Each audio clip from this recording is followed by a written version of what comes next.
నమస్తే, నేను Naresh. Welcome to స్వతంత్ర బిగ్ టాక్. తెలంగాణలో లోక్సభ ఎన్నికల సమరానికి రంగం సిద్ధమైంది.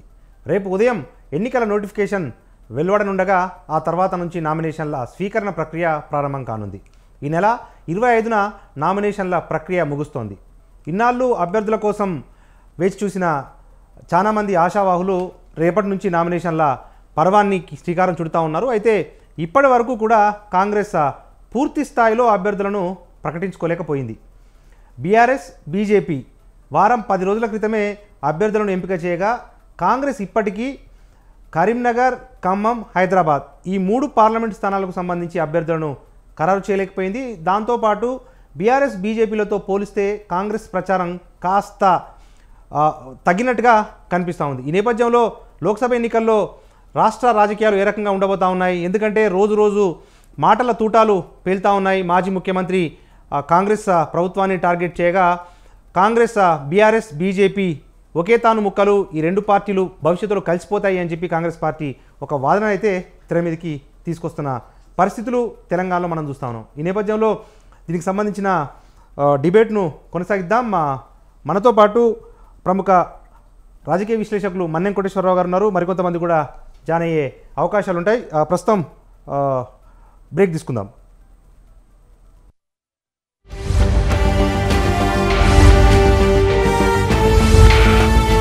రైట్, రేపటి నుంచి తెలంగాణలో నామినేషన్ల ఘట్టం ప్రారంభం కానుంది. ఈ నేపథ్యంలో దేశవ్యాప్తంగా ఎన్నికలు ఏ రకంగా సాగుతూ ఉన్నాయి?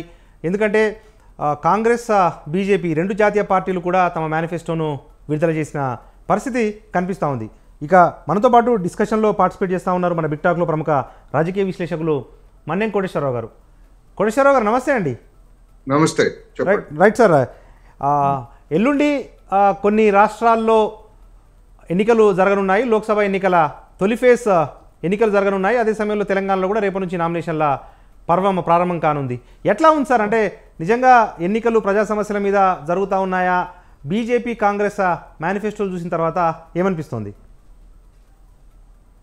బీజేపీ మేనిఫెస్టో చూసినప్పుడు అది ఎవరికి సంతృప్తి కలిగించేటువంటిగా లేదు. అందులో కొత్త విషయాలు ఏమీ లేవు అనేటువంటిది సాధారణంగా వెలువడినటువంటి అభిప్రాయం. ఎందుకు అంటే నరేంద్ర మోడీ గారు హామీలు అనే పేరుతోటి ప్రచారాన్ని సరికొత్త రూపంలో చేయడం తప్ప గత 10 సంవత్సరాలుగా చెప్పినటువంటి దానికి భిన్నంగా కొత్త విధానాలు కానీ లేకపోతే మరొకటి కానీ బీజేపీ మేనిఫెస్టోలో ఏమీ కనపట్లేదు. పారిశ్రామిక లేదా వాణిజ్య రంగాలు కోరుతున్న విధంగా మరికొన్ని రంగాల్లో విద్య, వైద్యము ఇట్లాంటి కొన్ని రంగాల్లో సంస్కరణలు అంటే మరింత ప్రైవేటీకరణకు తెరదీస్తారు అనేటువంటి అభిప్రాయంతో ఇప్పటి వరకు ఉన్నారు. కానీ ఆ రంగాలకు చెందినటువంటి వాళ్ళు అటువంటిది ఏమీ లేదు అని చెప్పేసి చెప్పినటువంటి అభిప్రాయాలు కూడా వెల్లడయ్యాయి. అందువల్ల కొత్తగా ఫలాన్ని మేము సాధించాము లేదా గత 10 సంవత్సరాల్లో మేము చెప్పినటువంటి గత 2 ఎన్నికల సందర్భంగా చేసినటువంటి వాగ్దానాలని అమలు జరిపాము అనేటువంటిది కాకుండా ప్రభుత్వ పథకాలను మాత్రమే ప్రధానంగా ముందుకు తీసుకొస్తున్నారు బీజేపీ నేతలు అనేది మనకి స్పష్టంగా కనిపిస్తాం. ఇక కాంగ్రెస్ విషయానికి వస్తే కాంగ్రెస్ అధికారంలో లేదు కనుక అది కొన్ని నిర్దిష్టమైనటువంటి వాగ్దానాలని ముందుకు తీసుకొచ్చింది.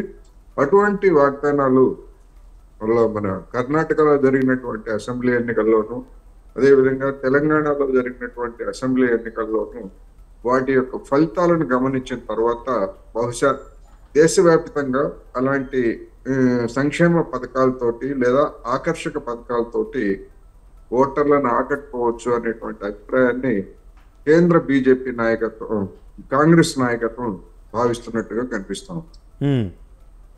ఇది దేశానికి సంబంధించినటువంటి దృశ్యం. అయితే తెలంగాణ విషయానికి వచ్చేట్లయితే కాంగ్రెస్ కొన్ని కొత్త సమస్యలని ఎదుర్కొంటున్నట్టుగా మనకి తెలుస్తాం. ఏమిటి కొత్త సమస్యలు అంటే 4 నెలల క్రితం అది చేసినటువంటి వాగ్దానాలు కొన్ని గడువులు చెప్పింది. ఫలానా డిసెంబర్ 9 లేకపోతే ఇట్లా కొన్ని గడువులు చెప్పి అది ఆ గడువుల ప్రకారం వాటిని అనౌన్స్ చేయకపోవడం అనేది ఇవాళ బీజేపీ కానివ్వండి, బీఆర్ఎస్ కానివ్వండి, వీళ్ళు ప్రధానంగా ముందుకు తెస్తున్నటువంటి అంశాలు.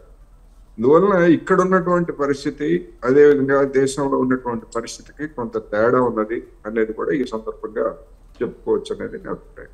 Right sir. దాంతోపాటు అంటే ఇప్పుడు ఎలక్షన్ షెడ్యూల్ విడుదల కాకముందు మొత్తము అంటే నరేంద్ర మోడీ గారి ప్రచారం కానీ లేకపోతే బీజేపీ ప్రచారం కానీ దేశంలో విపక్షాలు ఒక రేవడీ కల్చర్కు స్థానం కల్పిస్తూ ఉన్నాయి, ఉచితాల పేరుతో ప్రజలను ఒక తప్పుదో పట్టిస్తూ ఉన్నాయి, సోమరపోతులుగా మారుస్తూ ఉన్నాయి అని చెప్పిన బీజేపీ మేనిఫెస్టో చూస్తే తిరిగి ఉచిత బియ్యము, దాని తర్వాత పేదలందరికీ ఉచిత కరెంటు అనేది కూడా ఒక కొత్త పథకాన్ని ఒక హామీ రూపంలో బీజేపీ ఇచ్చింది. దీన్ని ఎట్లా అర్థం చేసుకోవాలి సార్ మనం?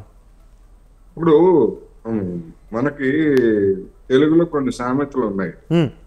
అల్లుడికి బుద్ధి చెప్పి మామ అదే తప్పు చేశారు అన్నట్టుగా ఉచిత పథకాల గురించి లేకపోతే ఉచిత ఈ తాయిలాల గురించి విమర్శలు చేసినటువంటి బీజేపీ గడిచినటువంటి 10 సంవత్సరాల్లో తన యొక్క వాగ్దానాలను నిలుపుకున్నటువంటి స్థితిలో జనం పునరాలోచనలో పడ్డారు అని గ్రహించి మళ్ళా మరొకసారి తమకు ఓటు వేయాలంటే ఉచిత పథకాలు మినహా మరొక మార్గం లేదనేటువంటి అభిప్రాయానికి వచ్చినట్టుగా కనిపిస్తా ఉంది.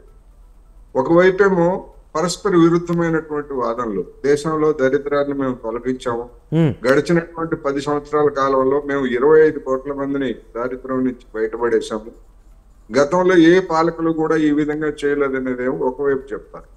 మరి నిజంగా అటువంటి 25 కోట్ల మందిని దరిద్రం నుంచి గనక బయటపడేసేట్లయితే 80 కోట్ల మందికి ఉచితంగా మరొక 5 సంవత్సరాల పాటు 5 కిలోలు చొప్పున బియ్యం కానీ గోధుమలు కానీ ఇస్తామని ఎందుకు చెప్తున్నట్టు? అంటే ఏదో ఒకటి వాస్తవం, జనంలో కొనుగోలు శక్తి లేకపోవడం లేదా జనం దగ్గర తగినటువంటి ఆదాయం లేకపోవడం వలన ఉచిత బియ్యం పథకాన్ని 5 ఏళ్లు కొనసాగిస్తామని చెప్పడం వాస్తవం కావాలి. లేదు 25 కోట్ల మందిని మేము దారిద్ర్యం నుంచి బయటపడేసామని చెప్పుకోవడం అనేటువంటిది ఒక బూటకం అన్నా కావాలి. ఎందుకు అంటే అది బూటకం. 25 కోట్ల మందిని దారిద్ర్యం నుంచి బయటపడేసాం అనేటువంటిది బూటకం. అసలు మన దేశంలో ఒక నిర్దిష్టమైనటువంటి దారిద్ర్య నిర్మూలన లేదా దారిద్ర్య రేఖ అనేటువంటిది ఉన్నదా అంటే ఇంతవరకు కేంద్ర ప్రభుత్వం కానీ మన గతంలో ఉన్నటువంటి ప్రభుత్వాలు కానీ ఇప్పుడు ఉన్నటువంటి ప్రభుత్వాలు కానీ ఏ ప్రాతిపదికన దారిద్ర్యానికి ఎగువనున్నారు లేదా దారిద్ర్యానికి దిగువనున్నారు అనేటువంటిది ఇప్పటికీ వివాదాస్పదం. వివిధ కమిటీలు లేదా కొంతమంది చెప్పినటువంటి అంచనాలు భిన్నంగా ఉన్నాయి. ప్రపంచ బ్యాంకు చెప్పినటువంటి అంచనాలు భిన్నంగా ఉన్నాయి, దాని ప్రమాణాలు అంచనాలు భిన్నంగా ఉన్నాయి. అదే విధంగా వివిధ దేశాలతో కంపేర్ చేసుకున్నప్పుడు మనవి చాలా తక్కువ ఉన్నాయి. అందుకని చాలా తక్కువగా ఉన్నటువంటి వాటిని చూపించి మేము దారిద్ర్యం నుంచి బయటపడేసామంటే మరి ఉచితంగా 80 కోట్ల మందికి రానున్న 5 సంవత్సరాల పాటులో ఉచిత ధాన్యం ఇవ్వాల్సినటువంటి అగత్యం ఎందుకు వచ్చింది? ఇదే పాలకులు దేశం ప్రపంచ ఆకలి సూచికలో భారతదేశం అట్టడుకుని ఉన్నది అని చెప్పేసి సూచికలు వెల్లడించినప్పుడు లేదు అవన్నీ తప్పు అని చెప్పి మళ్ళీ అప్పుడు వాదిస్తారు. ఈ విధంగా పరస్పర విరుద్ధమైనటువంటి అనేక అంశాలు అభివృద్ధి క్లెయిమ్ చేసుకుంటున్నటువంటి అభివృద్ధికి సంబంధించి పరస్పర విరుద్ధమైనటువంటి అంశాలన్నీ ఉన్నాయి. అందుకే బీజేపీ ఎన్నికల ప్రణాళికలో కొత్త విషయాలు ఏమీ లేవు. సంక్షేమ పథకాలు ఉన్నటువంటి కొన్ని సంక్షేమ పథకాలు తప్ప కొత్త విషయాలు ఏమీ లేవు. ఉపాధికి సంబంధించి కూడా వాళ్ళు ఏమి మళ్ళీ ఇంకొకసారి అటువంటి వాగ్దానం కూడా చేయలేదు. ఎందుకని గతంలో ఏడాదికి 2 కోట్లు ఉపాధి కల్పిస్తామని చెప్పినటువంటిది కూడా వాస్తవం కాదని తేలిపోయింది. ఉపాధి తగ్గిపోతా ఉంది. గ్రామీణ ప్రాంతాల్లోనూ పట్టణ ప్రాంతాల్లో పెరుగుతున్న జనాభాతో పోల్చినప్పుడు ఉపాధి తగ్గిపోతా ఉంది అని ILO ఇతర అనేకమైనటువంటి సంస్థలు అవి స్పష్టంగా చెప్తున్నాయి. Right sir. దీంతో పాటుగా ఇప్పుడు ఈ బీజేపీ ఎన్నికల మేనిఫెస్టో చూసుకుంటే ప్రధానంగా యూనిఫామ్ సివిల్ కోడ్ అనే ఒక అంశము, దాని తర్వాత 1 నేషన్ 1 ఎలక్షన్ అనే అంశంతో పాటు 2047 వరకు అంటే 2047 సంవత్సరంలో భారతదేశాన్ని సూపర్ పవర్గా చేస్తామన్నట్టుగా వివిధ హామీలు కురిపించారు. ఈ 3 అంశాలను కూడా ఎట్లా చూడాలి సార్ మనం? ఇప్పుడు గడిచినటువంటి 10 ఏళ్లలో ఏమి చేశారు అని అడిగితే చెప్పుకోవడానికి ఏమీ లేనటువంటి పాలకులు రాబోయేటువంటి 23 సంవత్సరాల్లో మేము దేశాన్ని సూపర్ పవర్ గా చేస్తాము అని చెప్పేసి అంటే ఎట్లా నమ్మాలి అనేటువంటిది పెద్ద ప్రశ్న. సూపర్ పవర్ గా కావడానికి ఉన్నటువంటి భౌతిక పరిస్థితులు ఏమిటి, మనం ఇప్పుడు ఎక్కడున్నాము అనేటువంటిది అది ఆలోచన ఉండాలి కదా జనానికి. కబుర్లు చెప్పడం కాదు కావాల్సింది. సూపర్ పవర్ అంటే ఎట్లా ఇప్పుడు గడిచినటువంటి 5 సంవత్సరాలుగా మన జీడిపి 3.5-4 లోపు లక్షల కోట్ల డాలర్ల దగ్గరే ఉంటుంది తప్ప పెద్దగా పెరుగుదల ఏమీ లేదు. ఒకవైపు మరి చైనా కానివ్వండి లేకపోతే అమెరికా కానివ్వండి ఇవి మనకి ఎన్ని రెట్లు దూరంలో ఉన్నాయి. వాటన్నిటిని చేరి సూపర్ పవర్ అంటే ఏమిటి, అన్ని రంగాల్లోనూ అగ్రస్థాయిలో ఉండటం. ఇవాళ ప్రపంచంలో ఉన్నటువంటి సూపర్ పవర్ ఏదైనా ఉందా అంటే ఒక్క అమెరికానే సూపర్ పవర్. ఆర్థిక రంగంలో అది సూపర్ పవర్, అదేవిధంగా మిలిటరీ రంగంలో సూపర్ పవర్, ఇతర అనేక ఆధునిక పరిజ్ఞాన విషయాల్లో అది ఇప్పటికీ సూపర్ పవర్ గా ఉంది, ఏకైక సూపర్ పవర్ గా ఉంది. అంటే అమెరికాని కూడా మనం అధిగమించి పోగలం అని చెప్పేసి బీజేపీ నాయకులు జనానికి అరచేతిలో వైకుంఠం చూపిస్తున్నారు తప్ప వాస్తవం కాదనేటువంటిది మనం గమనించాలి. Right sir, thank you. నేను తిరిగి మీ దగ్గరికి వస్తాను. మనతో పాటు మన స్టూడియోలో జాయిన్ అయ్యారు కాంగ్రెస్ పార్టీ రాష్ట్ర నాయకులు నగేష్ గారు. నగేష్ గారు నమస్తే అండి. నమస్తే అండి. రైట్, 2-3 అంశాలు. రేపటి నుంచి తెలంగాణలో నామినేషన్ల ఘట్టం ప్రారంభమవుతుంది. నేటికి కూడా మీరు అభ్యర్థులను పూర్తి స్థాయిలో ప్రకటించుకోలేదు ఒకటి. ఇక రెండో విషయం ఏంటంటే ఈ ప్రభుత్వము ఎక్కువ కాలం ఉండదు అని చెప్పి స్వయంగా మాజీ ముఖ్యమంత్రి ప్రధాన ప్రతిపక్ష నేత కేసీఆర్ గారు కామెంట్స్ చేశారు. 1 ఇయర్లో ఈ ప్రభుత్వం కూలిపోతుందని కూడా జోస్యం చెప్పారు. ఏంటి మీ reaction? First thing, BRS party ఎప్పుడు వాస్తవాలు మాట్లాడదు. సేమ్ లైక్ బీజేపీ వాస్తవాల్లో ఉండరు వాళ్ళు. ఎప్పుడు ఇంటింటికి ఉద్యోగం అన్నారు, 3 ఎకరాలు అన్నారు, దళితుడు సీఎం అన్నారు. ఇంతకుముందు మా గవర్నమెంట్ వచ్చిన తర్వాత 30 రోజులు అన్నారు, 3 నెలలు అన్నారు, ఇప్పుడు 6 నెలలుగా వచ్చింది, ఇంకో సంవత్సరం రోజుల తర్వాత కూలిపోతుంది అంటారు. సో ఇవన్నీ మబ్బి చేయడానికి, వాళ్ళ క్యాడర్ని సాటిస్ఫై చేసుకోవడానికి. ఇన్ఫ్యాక్ట్ వాళ్ళ క్యాడర్ని కూడా వాళ్ళు సాటిస్ఫై చేసుకున్నారా అన్నది కూడా ఇక్కడ క్లారిటీ లేదు. ఎందుకంటే వాళ్ళ పార్టీ నుంచే నాయకత్వం కాంగ్రెస్ పార్టీలో వచ్చేసింది.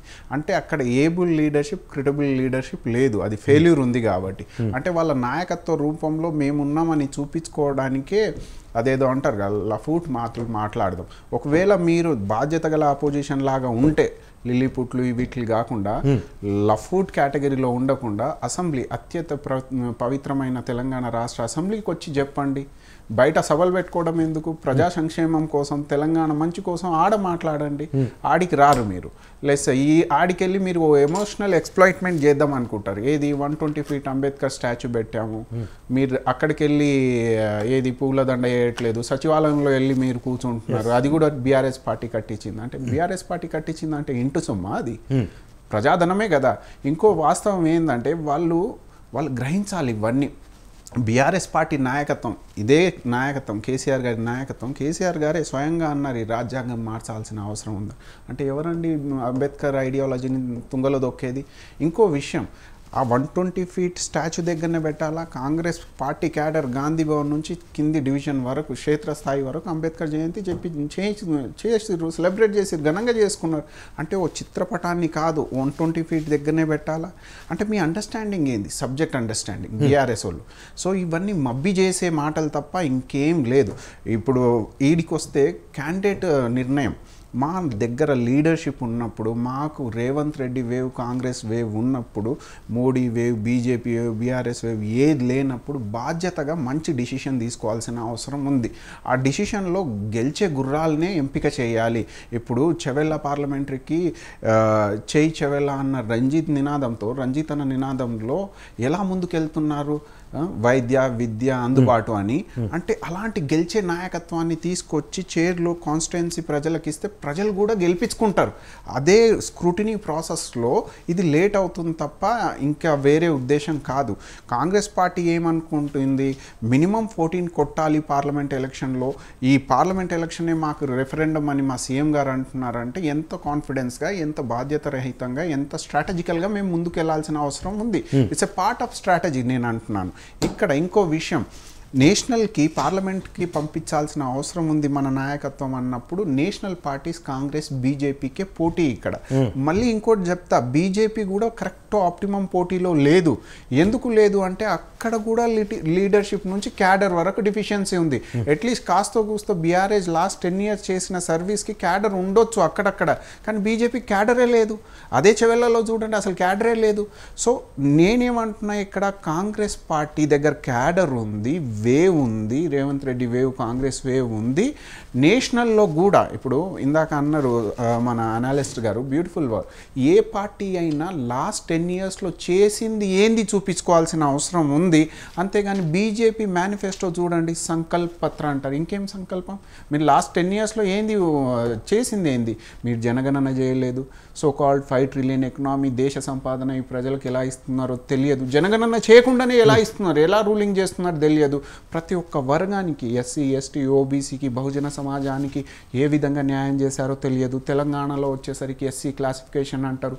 అంత కాదబ్బా, దేశం మొత్తంలో మీరైతే ఫెయిల్యూర్. ఒకవేళ మీరు డెవలప్మెంట్ చేసి ఉంటే డాలర్కి మన రూపాయి విలువ ఎందుకు పడిపోతుంది? రైట్, మన ఇందాక అన్నారు అనాలిస్ట్ గారు, మన గ్రోత్, జీడిపి గ్రోత్ రేట్ ఎంత? 4%. వర్స్ట్ హంగర్ ఇండెక్స్లో మనం, నాట్ ఓన్లీ హంగర్ ఇండెక్స్ అండి, ఇక్కడ మీరు రెండు గ్రహించాలి. మల్టీ పవర్టీ ఇండెక్స్ ఒకటి, హంగర్ ఇండెక్స్ ఒకటి, యునైటెడ్ నేషన్ రిపోర్ట్లలో అన్నిట్లో మనం దరిద్రంగా ఉన్నాం. శ్రీలంక, పాకిస్తాన్, బంగ్లాదేశ్లో కూడా వెనకాలబడి ఉన్నాం. 80 కోట్ల జనాభాకి పేదరికంలో తోసిన లాస్ట్ 10 year రూలింగ్ ఇది. టమాటా వచ్చేసి 120 రూపాయలు కొనాల్సిన దుర్భాగ్యం ఈ దేశంలో తీసుకొచ్చింది ఏ పార్టీ? BJP party. వాస్తవాలు మాట్లాడి ఈ దేశానికి కాన్స్టిట్యూషన్ రచించడం నుంచి, right to education, right to information, national food security నుంచి ఉపాధి హామీ, నరేగా వరకు ఇచ్చింది కాంగ్రెస్ పార్టీ. ఇలాంటి సత్యాలు ప్రజలు ఎక్కడ అంటే మతవాదంతో మబ్బి చేసి మళ్ళీ అధికారం చేజిక్కించుకోవాలని బీజేపీ ట్రై చేస్తుంది. అదే సత్యానికి నిలకడలో ఉంటుంది అంటారు. ఇవాళైనా రేపైనా వాస్తవాలు తెలుసుకుంటారు ప్రజలు. తెలంగాణలో అయితే సౌత్ ఇండియాలో బీజేపీకి బర్తలఫ్ చేసింది కాంగ్రెస్ పార్టీ. అదే దిశగా నార్త్ ఇండియాలో కూడా ఒక రోజు చేస్తుంది. ఇప్పుడు వచ్చేసరికి మనకు మన దేశంలో పార్లమెంట్ రిప్రజెంటేషన్లో కాంగ్రెస్ పార్టీ ఇక్కడ నుంచి 14 members అయితే డెఫినెట్ పంపిస్తుంది. ఎందుకు పంపిస్తుంది తెలుసా? ఈ నార్త్ ఇండియా, ఈ సౌత్ ఇండియాని చైతన్యవంతం చేసే బాధ్యత, గొప్ప బాధ్యత భుజాల మీద తీసుకొని వెళ్తుంది. ఎందుకు అంటే అవసరం ఏముందంటే, ఒక కైండ్ ఆఫ్ అన్నోన్ ఎమర్జెన్సీ నడుస్తుంది. ఆ సంవిధానం నుంచి, ఆ పార్లమెంట్ డెమోక్రసీ, ఆ సింగోల్ పెట్టేంతవరకు పార్లమెంట్లో ప్రజాస్వామ్యాన్ని తుంగలో తొక్కుతున్న బీజేపీకి ఆపాల్సిన అవసరం ఉంది. అందుకే కాంగ్రెస్ పార్టీ రావాలి. ఆ చైతన్యవంతం చేసే దిశగానే మా న్యాయపత్ర 5 pillars ఆఫ్ జస్టిస్. అందులో చూడండి మీరు, ఇండియాలో ఉన్న సిచ్యువేషన్స్కి యువత నుంచి, నారీ నుంచి, కిసాన్ నుంచి, భాగీదారీ వరకు కాంగ్రెస్ పార్టీ మాట్లాడుతుందంటే పేద ప్రజల వర్గానికి పైకి మెయిన్ స్ట్రీమ్ డెవలప్మెంట్కి తీసుకురావాలని. అదే బీజేపీ చూడండి, పూంజీపతులు ఎక్కువైపోతున్నారు. 65 to 70% of your nation wealth హోల్డెడ్ by only 2% of the population. ఎంత సిగ్గుచేటు బీజేపీకి. పేద వర్గానికి ఇచ్చిందే ఏంది మీరు? 80 కోట్ల జనాభా అనేది పేదరికంలో ఉంటే నువ్వు సూపర్ పవర్ అవుతాం, వికసిత్ భారత్ అవుతాం. అరే మీరు ఎన్ని రోజులు మబ్బి చేస్తారు? రామ్ మందిరం very good, welcome step. 370 very good, welcome step. Last 10 yearsలో మీరు చేసింది ఏంది చెప్పాల్సిన అవసరం ఉంది. అయితే ఇక్కడ తెలంగాణలో మాత్రం only Revanth Reddy wave, Congress wave అండి. No other way. ఇప్పుడు మోడీ గారు వచ్చినా ఓడిపోతారు ఇక్కడ. రైట్ మహేష్ గారు, మీరు చెప్తా ఉన్నారు కరెక్టే. ఆ వేవ్ అదంతా ఉంది, కానీ మీ ముందరి కాళ్ళకు బంధం వేసే విధంగా మీరు ఇచ్చిన హామీలు గడువు ముగిసినా కూడా నిలబెట్టుకోలేకపోయారు. రుణమాఫీ విషయము, దాని తర్వాత రైతు భరోసా విషయము, పంట నష్టం విషయంలో. Fact of the essence, Congress party వచ్చే అధికారంలో హార్డ్లీ రఫ్గా 150 days అవుతుందండి. ఈ 150 daysలో ఆల్రెడీ 5 promises డెలివర్ చేసాం. ఏది 200 యూనిట్ కానివ్వండి, బస్ ఫ్రీ కానివ్వండి, మహిళలకు గ్యాస్ సిలిండర్ కానివ్వండి, ఇంద్రమ్మ ఆవాస్ యోజన కానివ్వండి, చేయూత కానివ్వండి, రైట్ 10 lakhs ఆరోగ్యశ్రీలో. అంటే నీడ్ ఆఫ్ ది అవర్ ప్రజాస్వామ్యం. ఇప్పుడు అప్పుల తెలంగాణ మారింది బీఆర్ఎస్ పార్టీ రూలింగ్లో. అలాంటప్పుడు మనం ఇమీడియట్గా మనం ప్రామిస్ చేసిన దాంట్లో వైటల్ ఏముంది, మరీ మనం ఏది చేయకుండా నెగిటివిటీ రాకుండా డెఫినెట్గా మా సీఎం గారు 5 అయితే డెలివర్ చేశారు, ఇంకా మిగతా హామీలు కూడా పూర్తి చేస్తారు. ఇక్కడ ఆర్థికంగా తెలంగాణ మీద 7 lakh అప్పు చేసిన బీఆర్ఎస్ పార్టీ ఏం నోరేసుకొని మాట్లాడుతుంది. ఇంకోటి బీజేపీ వాళ్ళు అయితే సబ్జెక్ట్ అవగాహన ఉండదు. అరే మీరు చేసిన డెవలప్మెంట్ ఏం చెప్పండి, ఇక్కడ రూపాయి వాల్యూ పడిపోతుందంటే లేదు లేదు మోడీ వచ్చిన తర్వాత డెవలప్ అయింది అంత అయింది. ఏ సెగ్మెంట్లో అయింది అది చెప్పాలి మీరు. సో ఇక్కడ తెలంగాణలో ఆర్థికంగా స్ట్రెస్ పడనీయకుండా 5 గ్యారంటీస్ ఏదైతే వైటల్స్ ఉన్నాయి అవి ఇంప్లిమెంట్ చేస్తున్నాము. August 15th లోపు రుణమాఫీ కూడా అవుతుందని మా సీఎం గారు అన్నారు. ఈ డిసిషన్స్ ఎప్పుడు తీసుకుంటారు తెలుసా? Able and mature leadership. ఎందుకంటే తెలంగాణ బడ్జెట్ మీద కూడా బర్డన్ పడవద్దు, అంటే టైమ్లీ డిసిషన్ తీసుకోవాలి అన్న కోణంలోనే అది తీసుకుంటున్నారు తప్ప వేరేదేం కాదు. మేము చేసిన ప్రామిసెస్ అన్ని కాంగ్రెస్ పార్టీయే అద్భుతంగా డెలివర్ చేస్తుంది, ప్రతి ప్రజానికి ఇస్తుంది. At the same time 5 years కాదండి, mark my word, next 10 years Congress party ఉండబోతుంది. రైట్. మనతో పాటు బీజేపీ రాష్ట్ర నాయకులు చల్లా వేణుగోపాల్ యాదవ్ గారు జాయిన్ అయ్యారు. వేణుగోపాల్ గారు నమస్తే అండి. నమస్తే అండి. రైట్. వేణుగోపాల్ గారు, రేపటి నుంచి నామినేషన్ల ఘట్టం ప్రారంభమవుతుంది. మీ నాయకులు కూడా మల్కాజ్గిరి ఇతరత్ర ప్రాంతాల్లో కూడా నామినేషన్లు దాఖలు చేస్తూ ఉన్నారు. కానీ గత 10 సంవత్సరాలుగా బీజేపీ తెలంగాణకు చేయాల్సినంత చేయలేదు. దాంతోపాటుగా ఒక ఎజెండా, డెవలప్మెంట్ ఎజెండా అనేది లేకుండా బీజేపీ కేవలం భావోద్వేగాలతోనే ఆడుకుంటుంది అన్న విమర్శలు కాంగ్రెస్ నుంచి కానీ బీఆర్ఎస్ నుంచి కానీ వస్తూ ఉన్నాయి. ఏంటి సార్ మీ సమాధానం? ప్రేక్షకులందరికీ శ్రీరామనవమి శుభాకాంక్షలు. అదేవిధంగా ప్యానల్లో ఉన్నటువంటి పెద్దలందరికీ నమస్కారం. ముఖ్యంగా ఇప్పుడు కాంగ్రెస్ పార్టీ స్పోక్స్ పర్సన్ మాట్లాడుతూ రాష్ట్రాలకు సంబంధించి తెలంగాణ రాష్ట్రానికి ఒక విషయం గమనించాలి. 2014 నుంచి పన్నుల వాటా రూపంలో తెలంగాణకి 1,60,000 కోట్ల రూపాయలు కేంద్ర ప్రభుత్వం ఇచ్చింది. అదే యూపీఐఎంలో 2004 నుంచి 2014 వరకు అందించిన నిధులు 45,169 కోట్లు. అంటే నేను ఏమంటున్నానంటే 2004 నుంచి 2014 వరకు 45,169 కోట్ల రూపాయలు ఇచ్చినటువంటి పోలిస్తే ఈ రోజు 3 నుంచి 4 రెట్ల రూపాయలు అదనంగా పన్నుల వాటా రూపంలో 1,60,000 కోట్ల రూపాయలు ఈ రోజు తెలంగాణకు అందాయి. దీనికి చర్చకు సిద్ధమా అంటే నేను రెడీ చర్చకు రెడీ. దీనికి సంబంధించి మా యొక్క కేంద్ర ప్రభుత్వ మంత్రి కిషన్ రెడ్డి గారు, అదే విధంగా ప్రస్తుత కేంద్ర పార్టీ అధ్యక్షులు తెలంగాణలో అభివృద్ధిలో కేంద్ర ప్రభుత్వం పాత్ర అని చెప్పని ఒక మీడియా వేదికగా, మేధావుల వేదికగా ఒక పెద్ద చర్చ, ఒక ప్రెజెంటేషన్ ఇచ్చి ఒక బుక్ నే ప్రింట్ చేయడం జరిగిందండి. తెలంగాణకి దాదాపు ఎన్ని కోట్లు ఇచ్చాము, ఏ స్కీమ్ లో ఇచ్చాము అనేటువంటి ఒక ప్రింట్ చేసి మరి మేము చేసినటువంటి సందర్భాన్ని ఈ పుస్తకాన్ని మిత్రులు కాంగ్రెస్ పార్టీ వారికి నేను ఇవ్వదలుచుకున్నాను మీ ద్వారా. 926,000 కోట్ల రూపాయలు ఈ రోజు వివిధ వర్గాల ప్రజలకు, వివిధ కేంద్ర ప్రభుత్వాల కింద ఇచ్చినటువంటి రుణాలు, అదే విధంగా ఇవన్నీ కూడా ఈ పుస్తకం ఆయనకి ఇస్తాను నేను మీ ద్వారా. ఏం ప్రభుత్వానికి ఏం చేసింది, పదే పదే ఉరికినే బట్టకాల్చి మంచి మీద వేయడం కాకుండా ఒకసారి ఈ బుక్ ను కూడా ఒకసారి ఆయన చూస్తే బాగుంటుందని నేను ఆయనకి విజ్ఞప్తి చేస్తున్నాను. ఇక పోతే భారతీయ జనతా పార్టీకి కేడర్ లేదు, మీకు కేడర్ ఉంది, బీఆర్ఎస్ కి కేడర్ ఉంది, బీజేపీకి కేడర్ లేదని ఇప్పుడే మాట్లాడుతున్నాడు. అసలు తెలంగాణ పార్టీలో బీఆర్ఎస్ పార్టీ మీద యుద్ధం చేసింది ఎవరండి? బీఆర్ఎస్ పార్టీ మీద కొట్లాడింది ఎవరండి? బీఆర్ఎస్ పార్టీ మీద కొట్లాడి జైలుకి వెళ్ళింది ఎవరండి? కాంగ్రెస్ పార్టీయా? ప్రజల్లో బీఆర్ఎస్ పార్టీ మీద కొట్లాడి జైలుకి వెళ్ళి పూర్వపు అధ్యక్షులు బండి సంజయ్ గారి నేతృత్వంలో రైతుల గురించి కానివ్వండి, నిరుద్యోగుల గురించి కానివ్వండి, మహిళల గురించి కానివ్వండి, అవినీతి మీద కానివ్వండి, ప్రగతి భవన్ గడీలను బద్దలగొట్టి కేసీఆర్ ని బయటకు తీసుకొచ్చిన ఘనత భారతీయ జనతా పార్టీదండి.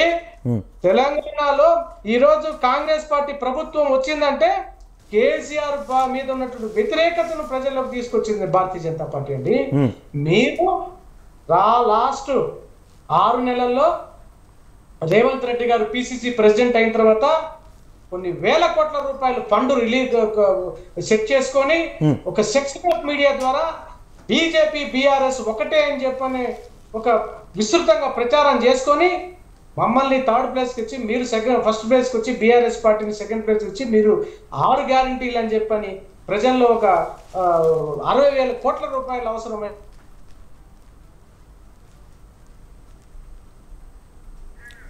రైట్.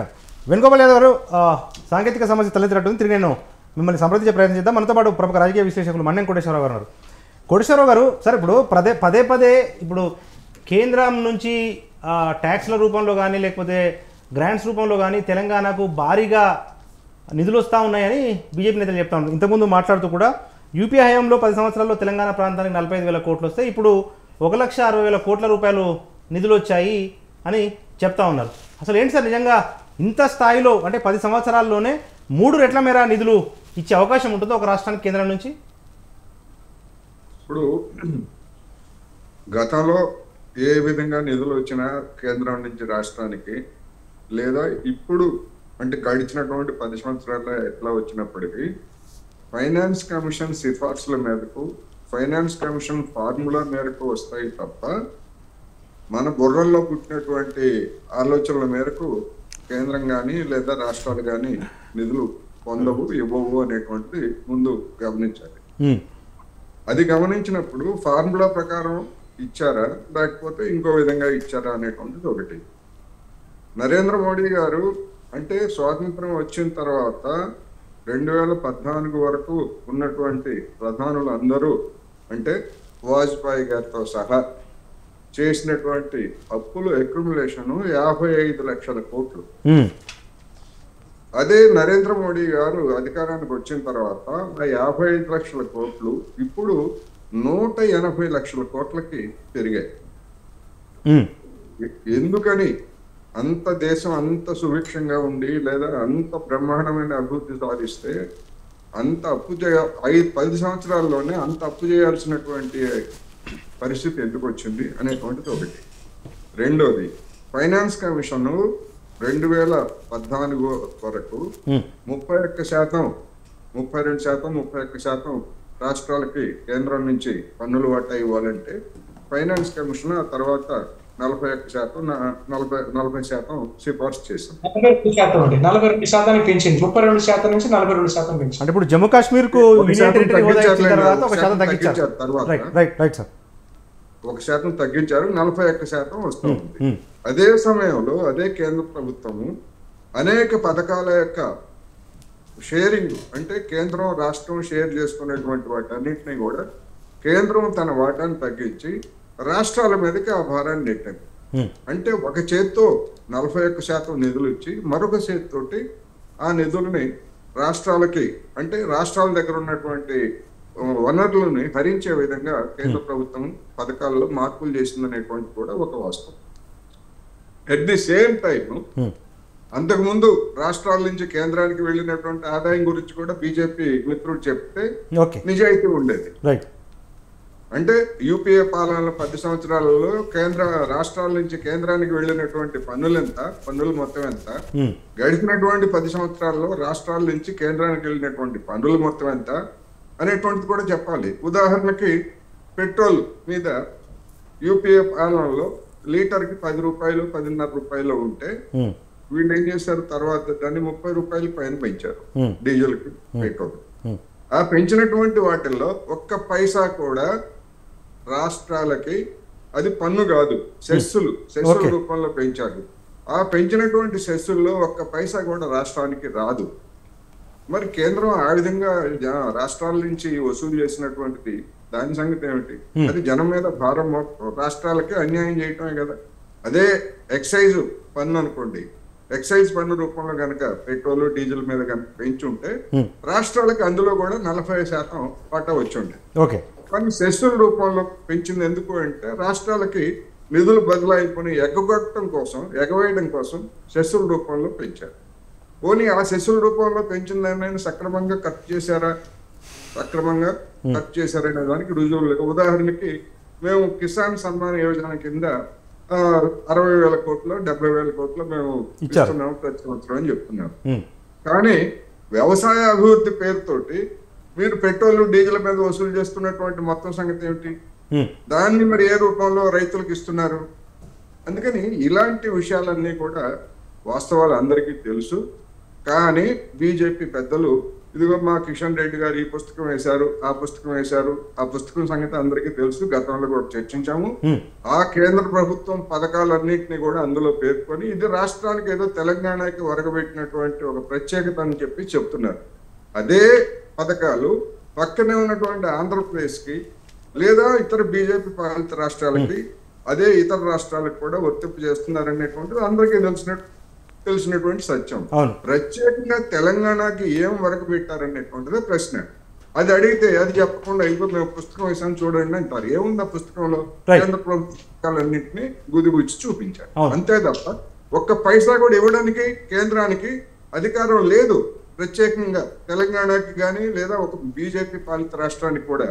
వేటిల్లో ఉన్నాయంటే ఎగుమతి ప్రోత్సాహకాల పేరుతోటి పక్కన పెట్టినటువంటి నిధుల్లో ఉన్నటువంటి వాటిని నరేంద్ర మోడీ గారు మొత్తం అన్నింటినీ, అది చిప్స్ ఫ్యాక్టరీలైనా, చిప్స్ అసెంబ్లింగ్ ఫ్యాక్టరీలైనా లేదా మరొక ఎలక్ట్రానిక్స్ అయినా గుజరాత్ తరలించుకుపోతున్నారు తప్ప బీజేపీ పాలిత రాష్ట్రాలకు కూడా ఇవ్వట్లేదు అనేటువంటిది ఈ సందర్భంగా నేను చెప్పదలుచు. Right sir. ఇంకొక చిన్న క్లారిటీ, ఇప్పుడు సెస్ల విషయానికే వస్తే, అంటే ఇప్పుడు కరోనా వల్ల ప్రభుత్వానికి చాలా నష్టం జరిగింది, ప్రజలను ఆదుకోవాలంటే సెస్సులు తప్పనిసరి పరిస్థితి. ఎందుకంటే జిఎస్టీ తర్వాత ఎక్సైజ్ వంటి ఆదాయం రాష్ట్రానికి ఉంది కానీ కేంద్రానికి లేదు. కేంద్ర అవసరాలు తీరాలంటే సెస్సులు తప్ప మరొక మార్గం లేదన్నట్టుగా బీజేపీ నేతలు మాట్లాడుతూ ఉన్నారు సార్. ఏంటి ఎట్లది అంటే బీజేపీ వాళ్ళు ఏది చెప్తే అదే రాజ్యాంగం అవుతుందా? అంటే వాళ్ళు నందంటే నంది, పందంటే పందే. ఏ విధంగా ఎక్కడ చర్చించారు? కేంద్రానికి కోసం అదనపు ఆదాయాల కోసం సెస్సులే అనేటువంటిది ఎక్కడ చర్చించారు? రాష్ట్రాలకు ఎగ్గొట్టడానికి అదొక ఉన్నటువంటి ఒక మార్గం. ఆ విధంగా సెస్సులు గతంలో యూపీఏ ప్రభుత్వం అమలు చేసినా లేదా కాంగ్రెస్ ప్రభుత్వాలు అమలు చేసినా కానీ రాష్ట్రాలకు ఎగ్గొట్టడానికి చేసినటువంటి అదొక మార్గం తప్ప మరొకటి కాదు. ఓకే, జనానికి ఇప్పుడు కేంద్రం అదే నేను అడుగుతున్నా. ఇప్పుడు ఒకవేళ అదే కనుక అయ్యేట్లయితే మరి 55 లక్షల కోట్లని 180 లక్షల కోట్లకి అప్పు చేశారు. మరి ఆ డబ్బు అంతా ఏం చేశారు? జనానికి వ్యాక్సిన్లకి డబ్బులు లేవు, వాటికి లేవు, డబ్బులు లేవు, వీటికి లేవు అంటున్నారు. మరి అప్పు చేసింది ఏంటి? అప్పు దేనికి ఖర్చు పెట్టారు? ఇవన్నీ చెప్పాలి కదా. 55 లక్షల కోట్లని నువ్వు దాదాపు 180 లక్షల కోట్లు, ఇప్పుడు 120 లక్షల కోట్లు చేశారు. మరి ఆ డబ్బు ఏం ఖర్చు చేశారు? ఇవన్నీ చెప్తే అప్పుడు నిజాయితీ ఉంటుంది అనేది నాకు. Right sir, right. వస్తాను, తిరిగి మిమ్మల్ని సంప్రదించే ప్రయత్నం చేద్దాం. మనతో పాటు కాంగ్రెస్ పార్టీ రాష్ట్ర నాయకులు నాగేష్ గారు ఉన్నారు.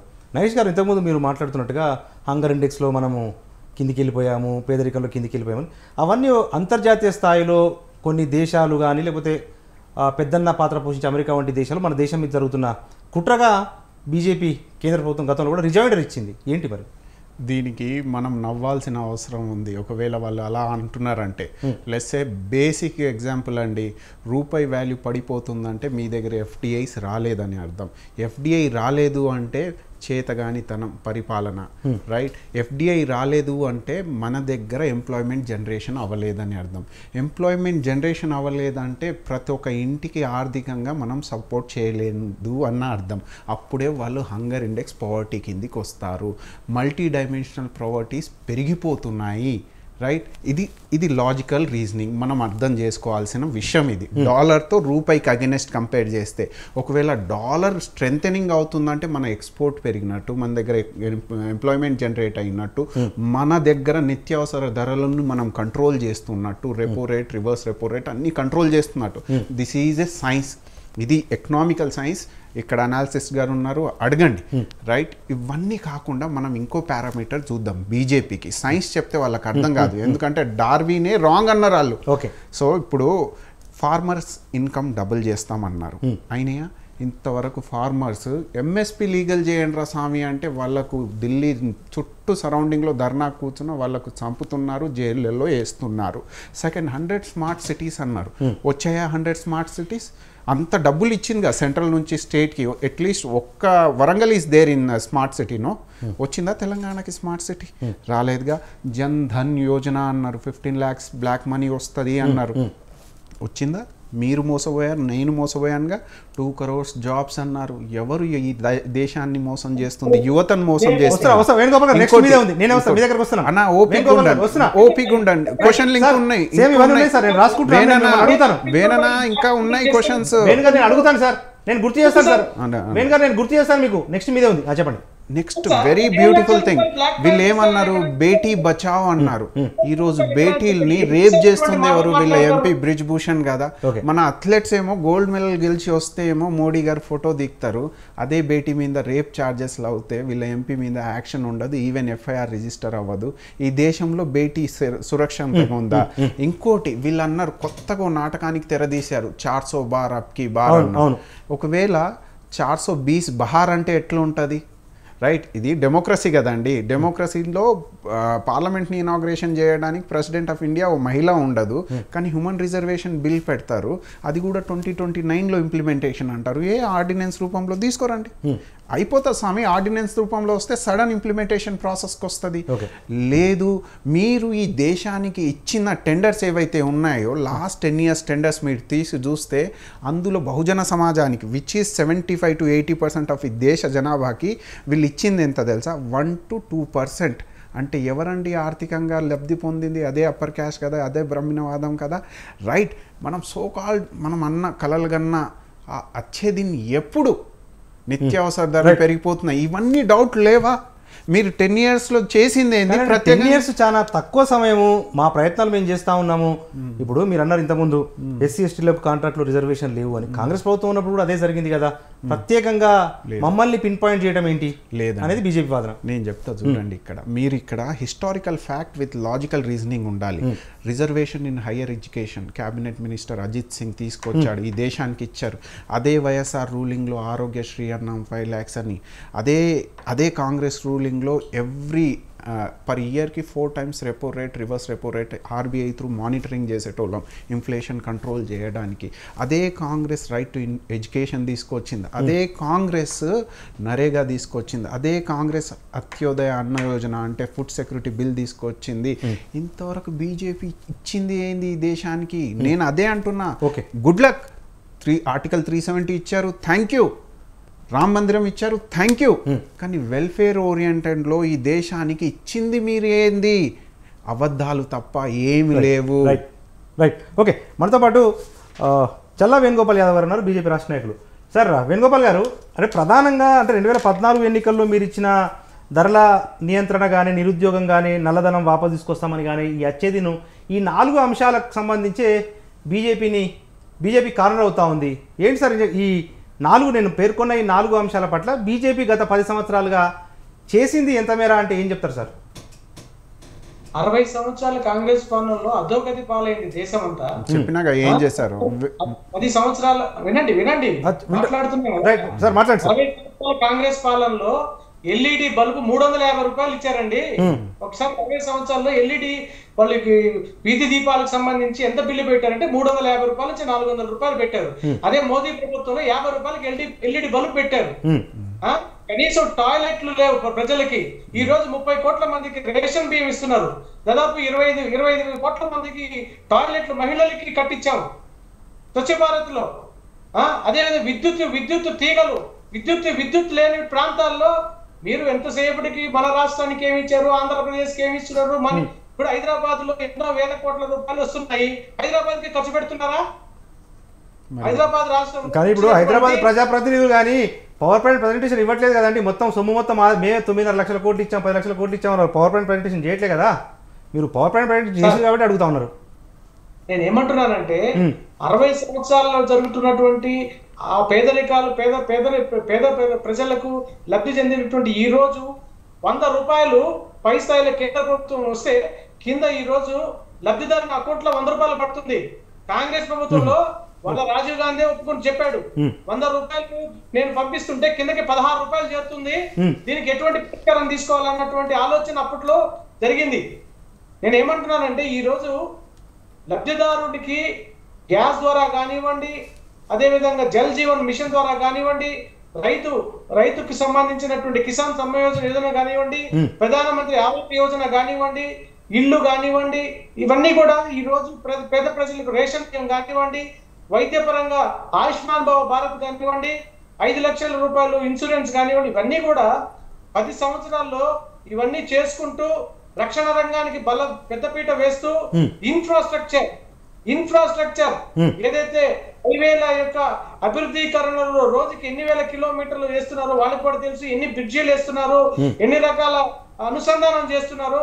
అదే విధంగా ఈరోజు మన రైల్వే రంగంలో అధునాతనమైనటువంటి బుల్లెట్ ట్రైన్లు కానివ్వండి, వందే భారత్ ఎక్స్ప్రెస్ కానివ్వండి, ఇవన్నీ ప్రజలకు అందుబాటులో ఈ రోజు చేస్తుంటే, కరోనా అనేటువంటి విపత్తు కానివ్వండి, ఈ రోజు ప్రపంచ రష్యా ఉక్రెయిన్ యుద్ధాలు కానివ్వండి, ఇవన్నీ జరుగుతున్న సందర్భంలో ఈ రోజు భారతదేశానికి ప్రజలకు ఎటువంటి విపత్తి కలిగించకుండా ఎటువంటి నష్టం కావచ్చకుండా వాళ్ళ పైనటువంటి భారాన్ని తగ్గించేందుకు ఈ రోజు మోదీ ప్రభుత్వం ఎన్నో విధాల శత విధాలుగా ఆయన అడ్డుండి ఈరోజు ప్రపంచంలో భారతదేశాన్ని ఒక ఒక ఒక మంచి టాప్ 10 లో ఈ రోజు మన పేరు వినపడుతుంది అనేటువంటి సందర్భంలో వీళ్ళు మాట్లాడే మాటలు ఇవే ఉంటాయి. గతం పరిస్థితి ఎలా ఉంది, ఇప్పుడు పరిస్థితి ఏ విధంగా మెరుగ్గా ఉంది, ప్రజలు ఏ విధంగా సంతృప్తి చెందారు అనేది వాస్తవ పరిస్థితిలోకి వెళ్ళాలి. 370 ఆర్టికల్, ట్రిపుల్ తలాక్, దాదాపు మీరు చాలా విప్లవాత్మకమైనటువంటి నిర్ణయాలు జరిగాయండి ఈ 10 సంవత్సరాల్లో. ఇందాక కాంగ్రెస్ పార్టీ మహేష్ గారు మాట్లాడుతూ ఏం చెప్పారా, వికసిత్ భారత్ పేరుతో ఈ రోజు డిజిటల్ ప్రచారం సందర్భంగా మేము ఏం చేశాం అనేటువంటి వీడియో రూపంలో ఈ రోజు గ్రామాల మండలాల్లో ఈ రోజు విస్తృతంగా తిరుగుతున్నాం. వైట్ పేపర్ ఒక్కసారి మీరు వైట్ పేపర్ అనేటువంటి ఒక వెబ్సైట్ ఓపెన్ చేస్తే ఏ పార్లమెంట్ కి ఏ గ్రామానికి ఎంత నిధులు వచ్చాయి క్లుప్తంగా సంక్షిప్తంగా ఆన్లైన్ లో పొందుపరిచామండి.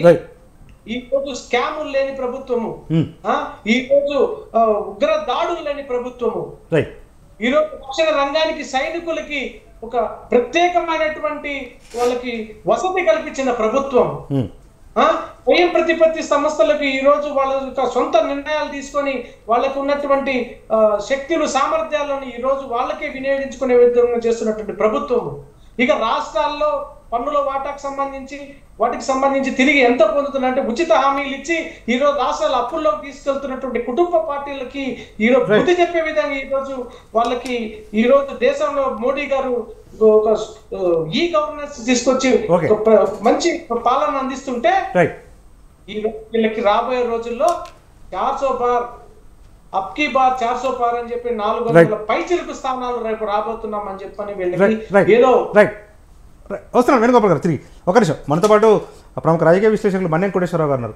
కోటేశ్వరరావు గారు, అంటే ప్రధానంగా బీజేపీ ప్రొజెక్షన్ ఏంటంటే ఇప్పుడు గతంతో పోలిస్తే స్కాములు లేవు, గతంలో 2G స్కామ్ ఇతరత్ర పెద్ద ఎత్తున ఉద్యమాలు జరిగాయి, అవినీతి వ్యతిరేక ఉద్యమాలు, ఇప్పుడు అటువంటి పరిస్థితి లేదు, దేశంలో ఉగ్రదాడులు లేవు, దాంతోపాటుగా క్లీన్ ఇమేజ్ ఒకటి బీజేపీకి ఉంది, మోడీకి ఉంది అనేది ఈ 3 అంశాలను బీజేపీ ప్రచారం చేస్తూ ఉంది. ఎంత మేర వాస్తవం సార్ అందులో? నరేంద్ర మోడీ గారికి క్లీన్ ఇమేజ్ ఉందా లేదా అనేటువంటి పక్కన పెడదాం. క్లీన్ ఇమేజ్ ఉంది, జనానికి ఒరిగింది ఏంటి? ఓకే, దరిద్రం ఏమన్నా తీరిందా, ఆకలి ఏమన్నా తీరిందా, ధరలు ఏమన్నా తగ్గాయా, ఉద్యోగాలు ఏమన్నా వచ్చాయా? ఏం చేసుకోండి క్లీన్ ఇమేజ్ అనేటువంటిది ఒక సమస్య. కానీ చెప్పుకోవడానికి చెప్పుకోవచ్చు క్లీన్ ఇమేజ్.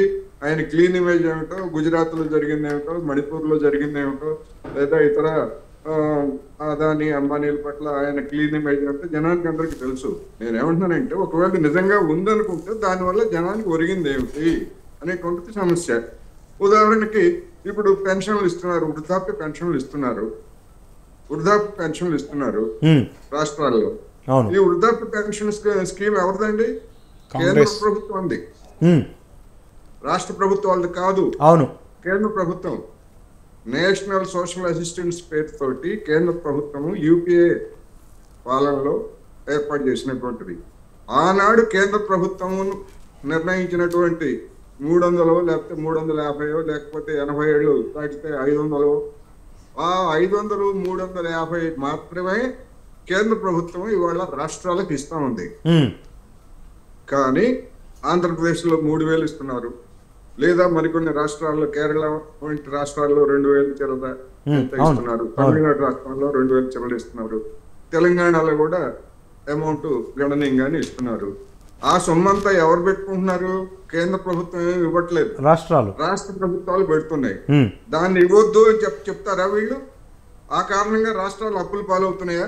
కాదు కదా. జనానికి సంక్షేమం అవసరమా లేదా?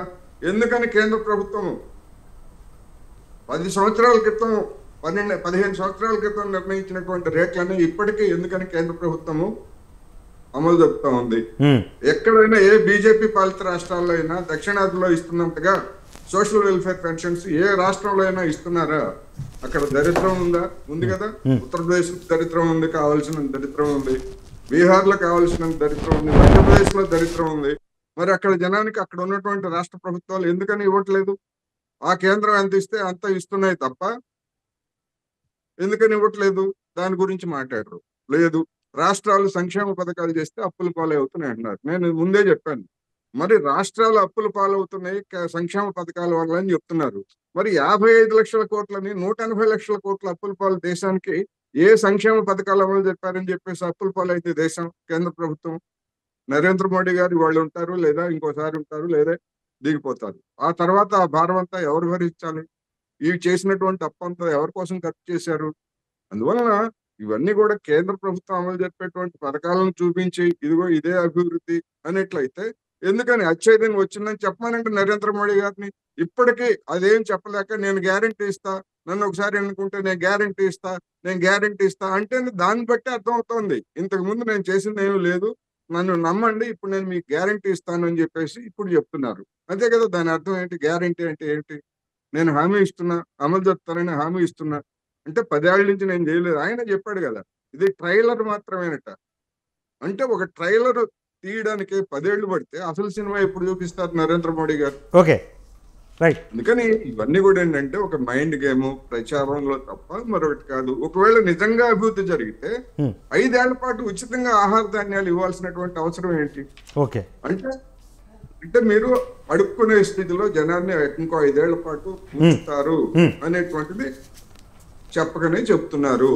ఆకలితో ఉంచుతారు, వాళ్ళకి కొనుగోలు ఆత్మగౌరవంతో కొనుగోలు చేసుకోవడానికంటే నెలకు 5 కిలోల ధాన్యం కూడా కొనుగోలు చేసుకునేటువంటి ఉపాధిని కూడా మేము కల్పించలేము, అందుకని మేము అవి ఉచితంగా ఇస్తామని చెప్తున్నారు. దాన్ని ఒప్పుకోవాలి, వైఫల్యంగా ఒప్పుకోవాలి. దాన్ని విజయంగా చెప్తున్నారు. ఇంకా అదే ఏమన్నా అది విజయం అండి? అది రైట్, ఉచితంగా ఇచ్చేటువంటిది విజయం అది. రైట్ రైట్ రైట్ సార్, వస్తాను తిరిగి. మనతో పాటు కాంగ్రెస్ నాయకులు మన స్టూడియోలో మనకు అందుబాటులో ఉన్నారు. నగేష్ గారు, ఏంటి మీ రెస్పాన్స్? ఫస్ట్ నవ్వొస్తుంది. ఒకటి, రైతులు అడుగుతున్నది ఏంది ఈ దేశంలో? ఫార్మర్స్ ఇన్కమ్ డబుల్, అది మీ నోరుతోనే చెప్పారు, ఇవ్వాల్సిందే. అది వద్దురా బాబు, ఇన్కమ్ డబుల్ అవ్వలేదు, అట్లీస్ట్ ఎంఎస్పీ లీగలైజ్ చేయండి అన్నారు. అది కూడా చేయట్లేదు వీళ్ళు. 15 lakhs crore రుణమాఫీ చేసిర్రు అదానీ, అంబానీ, ముకుల్ చోస్కి ఇలాంటి వాళ్ళకి, పూంజీపతులకి. అదే ఫార్మర్స్కి చేయరు. ఈ పేద వర్గానికి ఎంత వెల్ఫేర్ పోయేది? అంటే ఎవరండి పేద వర్గాని కోసం పనిచేసేది, దేశ సంవిధానం కోసం పనిచేసేది? ఇదే కాంగ్రెస్ పార్టీ కాదా? ఇంకోటి, ఇన్సూరెన్స్ స్కీమ్ అని అన్నగారు ఇందాక వేణన్న అన్నాడు. ఆ ఇన్సూరెన్స్ స్కీము 5 lakh ఏదైతే ఉందో సక్సెస్ క్లైమ్ రేషియో ఎంత తెలుసా? 1 to 2%. దరిద్రం 10 yearsలో 1 to 2%, నాట్ మోర్ దెన్ 2%. 100% ఉండాలిగా ఏమైనా పాలసీ ఇంప్లిమెంటేషన్. ఇన్సూరెన్స్ స్కీమ్ ఏది? వీళ్ళు యాక్సిడెంషియల్ లైఫ్ ఇన్సూరెన్స్ అన్నారు కదా, రైట్. ఇంకోటి, బుల్లెట్ ట్రైన్ అన్నారు. బుల్లెట్ ట్రైన్ ప్రాసెస్ ఏంటండి? వెస్టర్న్ క్యారిడోర్ పెట్టిరు, Delhi to Gujarat. Why Gujarat only? Why can't Kolkata? When you see that ఇప్పుడు పెసిఫిక్ ఓషన్లో ట్రేడ్ ఎక్కువనా, మీకు వెస్టర్న్ ఓషన్లో ట్రేడ్ ఎక్కువనా? స్పెసిఫిక్ కదా. So bullet train logically at side రావాలి? గుజరాత్ కాదు, ఈస్ట్ కోల్కతాకి వెళ్ళాలి, right. Where is it? What is happening? Coastal region, one of the largest coastal region ఇండియాకు ఉంది. బ్లెస్డ్ దాట్ మన ఎన్ని ఇంటర్నేషనల్ పోర్ట్స్ ఉన్నాయి? Tuticorin, Vizag, eastern Kolkata, we have Hubli, extraordinary trade centres. Bullet train అవిటికిగా కనెక్ట్ చేయాలి. మరి ఏంది గుజరాత్కే కనెక్ట్ చేసింది? There is also export, right. ఒక హబ్ కూడా ఉంది ఆడ, కానీ మేజర్ షేర్ ఎక్కడ వెళ్తుంది? ఇది చూసుకోవాల్సిన అవసరం ఉందా బీజేపీకి? లేక మళ్ళీ గుజరాత్ ఇన్ఫ్లుయెన్స్ చేస్తుందా ఢిల్లీకి? కొందరు పూంజీపతి ఫ్రమ్ గుజరాత్ నుంచి వచ్చే కదా దేశాన్ని నడుపుతున్నారు. ఇది వీళ్ళు ఫెయిల్ అవుతున్నారు చూడండి. భారతదేశ ఏదైతే మన ప్రజలు ఉన్నారో అది గ్రహిస్తున్నారు. తెలంగాణ, సౌత్ ఇండియా గ్రహించారు కాబట్టే వీళ్ళకి తిప్పికొట్టారు. ఇంకోటి, బడ్జెట్ సో కాల్డ్ వైద్య విద్య అంటున్నారు. యూనివర్సల్ హెల్త్ స్కీమ్ అని కాంగ్రెసే ఇనిషియేట్ చేసింది అది 2010లో. దాన్ని వీళ్ళు ఆయుష్మాన్ భారత్గా మార్చుకున్నారు. Credit goes to Congress party కదా. వీళ్ళెందుకు క్లెయిమ్ చేసుకుంటున్నారు మేము ఇస్తున్నామని, రైట్. కొన్ని డౌట్ఫుల్. ఇంకోటి ఏదన్నారు? ఎడ్యుకేషన్, విద్య కోసం లాస్ట్ 5 years నుంచి మీరు బడ్జెట్ అలొకేషన్లో 1%, 2% తగ్గుకుంటూ వచ్చింది. ఏ విధంగా వెళ్తున్నాం మనం డెవలప్మెంట్కి? అంటే విద్యావంతులు ఉంటే ఈ దేశంలో మీకు క్వశ్చన్ అడుగుతారుగా. క్వశ్చన్ అడిగితే డెమోక్రసీలో అది ఒక రైట్గా ఆర్టికల్ 21 అన్నట్టు. ఇక్కడ ఏదైతే బీఆర్ఎస్ చేసింది చూడండి ఫోన్ ట్యాపింగ్, అదే ధోరణి సెంట్రల్లో ఇన్సెక్యూర్ వల్ల ఏది ఉంది ఫ్రీడమ్ ఆఫ్ స్పీచ్ లేకుండానే తొక్కుతుందిగా. అందుకే యువత వచ్చి ఏది గ్యాస్ బాంబులు వేస్తుంది పార్లమెంట్లో, యువత అన్కంఫర్ట్ అవ్వడానికి. ఇదే కదా బీజేపీ ఫెయిల్యూర్స్ ఇవన్నీ. ఇంకోటి ఇప్పుడు ఓపెన్ ఛాలెంజ్ వేణు అన్నకి వీళ్ళు అంటున్నారుగా 400 పార్ అని, కాంగ్రెస్ అంటుందిగా 420 బహార్ అని. 400 పార్లో క్రిస్టియన్ ఎంపీలు ఎంతమంది, పార్సీలు ఎంతమంది, రైట్, సిక్లోళ్ళు ఎంతమంది, అదే ముస్లిం సోదరులు 30% of this population, nations population అది. అందులో ఒక్కడైనా ఎంపీ ఉన్నాడా ఈ 400లో? నో. ఒక రకంగా సిస్టమేటిక్గా మైనారిటీస్ని తొక్కే కార్యక్రమం ఇది. పాపులరిస్టిక్ వ్యూని తీసుకొని ఓట్ బ్యాంక్ దండుకొని అధికారంలో ఎల్లప్పుడూ ఉండాలి, ఈ దేశ నిర్మాణం హిందుత్వ దేశ నిర్మాణం దిశగా తీసుకెళ్తున్నారా, సో కాల్డ్ సెక్యులర్ నేషన్గానే ఉంచుతారా, ఆ సంవిధానాన్ని వీళ్ళు కాపాడుకోగలుగుతారా, అంటే చేంజ్ చేయకుండా ఉండగలుగుతారా?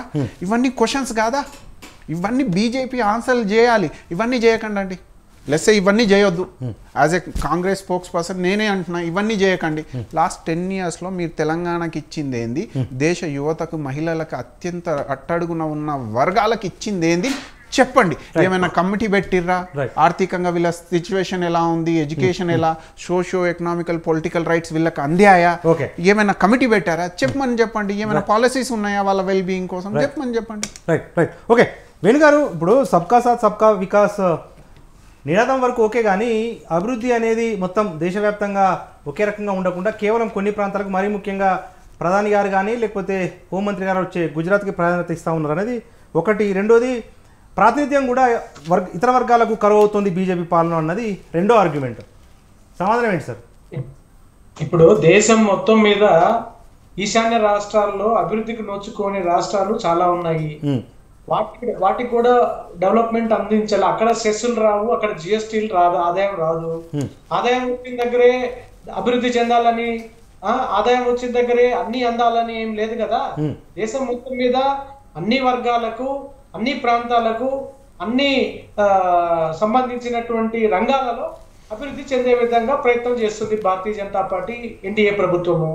ఇక గుజరాత్ అనే విషయంలో గుజరాత్కే స్పెసిఫిక్ గా చేస్తున్నారు అని అంటే మీరు 60 సంవత్సరాలు ఉన్నటువంటిది కనీసం గుజరాత్ లాంటి ఒక పెద్ద రాష్ట్రాన్ని కూడా డెవలప్ చేయలేకపోయారు కదా.